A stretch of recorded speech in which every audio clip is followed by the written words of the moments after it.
So, we know what the crisis of fast fashion is doing to our world, through unfair pay, poor working conditions, and environmental destruction. If anything, fashion of the future needs to be addressed with a retrofit style similar to that of architecture with existing buildings.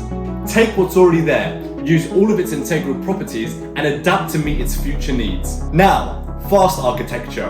What does this mean exactly? The same really. Cheap designs that create inexpensive buildings, all rapidly produced to meet the latest demands. This has been an ongoing global tragedy that has impacted the lives of millions, if not billions, of people all around the world, and it's time for it to stop.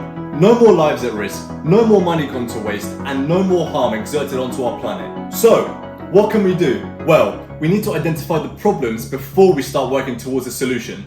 So let me begin.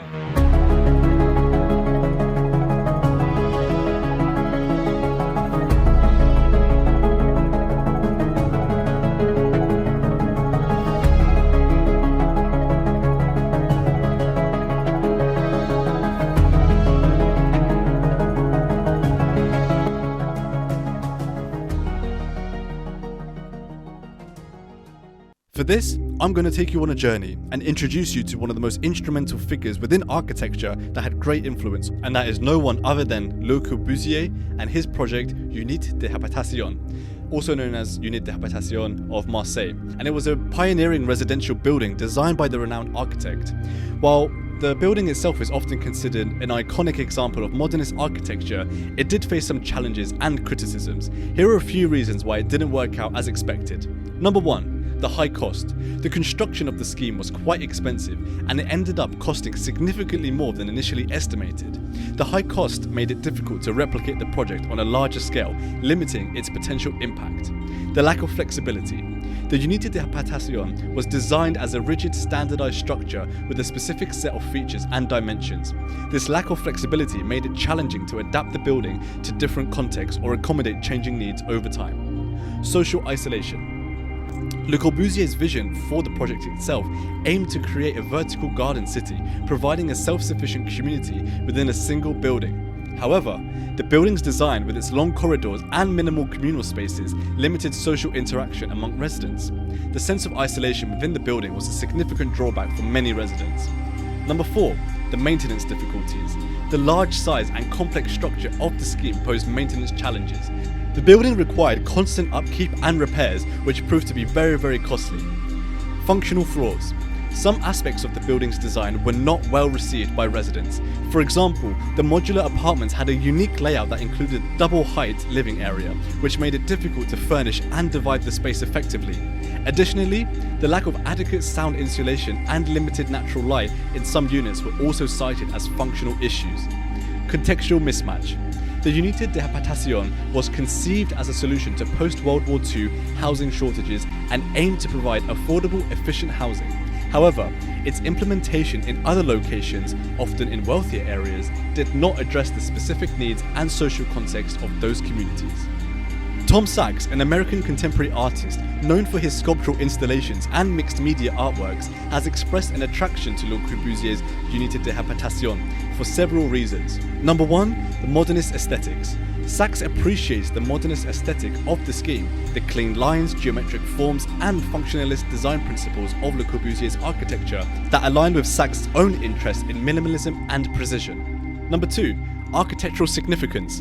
As an artist, Sachs recognizes the architectural significance of the Unité de Habitation. It is considered one of Le Corbusier's most important works and a landmark in the history of modernist architecture. Sachs, who often draws inspiration from various cultural and historical references, finds value in exploring and referencing iconic architectural designs. Social and urban ideals.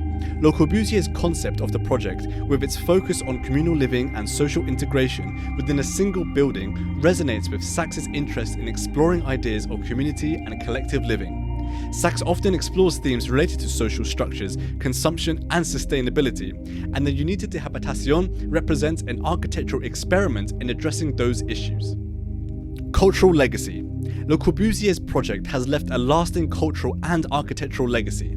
It has influenced subsequent generations of architects and designers and serves as a symbol of the modernist movement. Sachs, as an artist interested in exploring cultural symbols and their meanings, is drawn to the Untitled as an object with historical and cultural significance.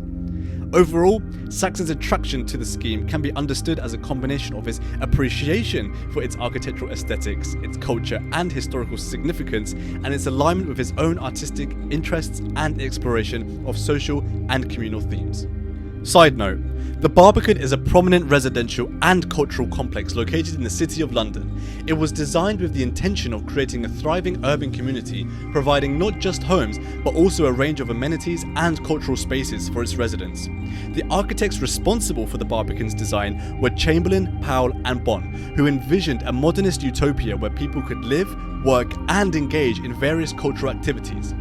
The Barbican was conceived as a response to the post-World War II housing crisis and aimed to address the need for high-quality, affordable housing in the heart of London. The architects sought to create an environment that prioritised the well-being and quality of life of its inhabitants, as well as fostering a sense of community. Rather than treating residents as emotionless cattle, the Barbican aimed to design spaces for people taking into consideration their needs, comfort and enjoyment. The complex features a range of housing options including apartments and maisonettes, with careful attention given to factors such as natural light, privacy and functionality. The architects incorporated communal gardens, walkways and open spaces, providing areas for relaxation and social interaction. Now, in other news, the tragedy of architecture in China, the impact, the money, people's lives. But are there other ways of tackling the problem? The phenomenon of fast architecture, particularly in China, has led to numerous issues, including the construction of unfinished high-rise buildings that are subsequently demolished. Here are some reasons behind this trend and the social, environmental, and economic impacts associated with it. Number 1. Rapid urbanization and demand for housing. China has experienced rapid urbanization with millions of people moving from rural areas to cities. This has created a high demand for housing, leading to the construction of large numbers of buildings, including high-rises, to accommodate the growing population. Number 2. Economic incentives and speculation. The real estate industry in China has been a significant driver of economic growth. Developers often engage in speculative construction, building projects to capture rising property values and generate quick profits.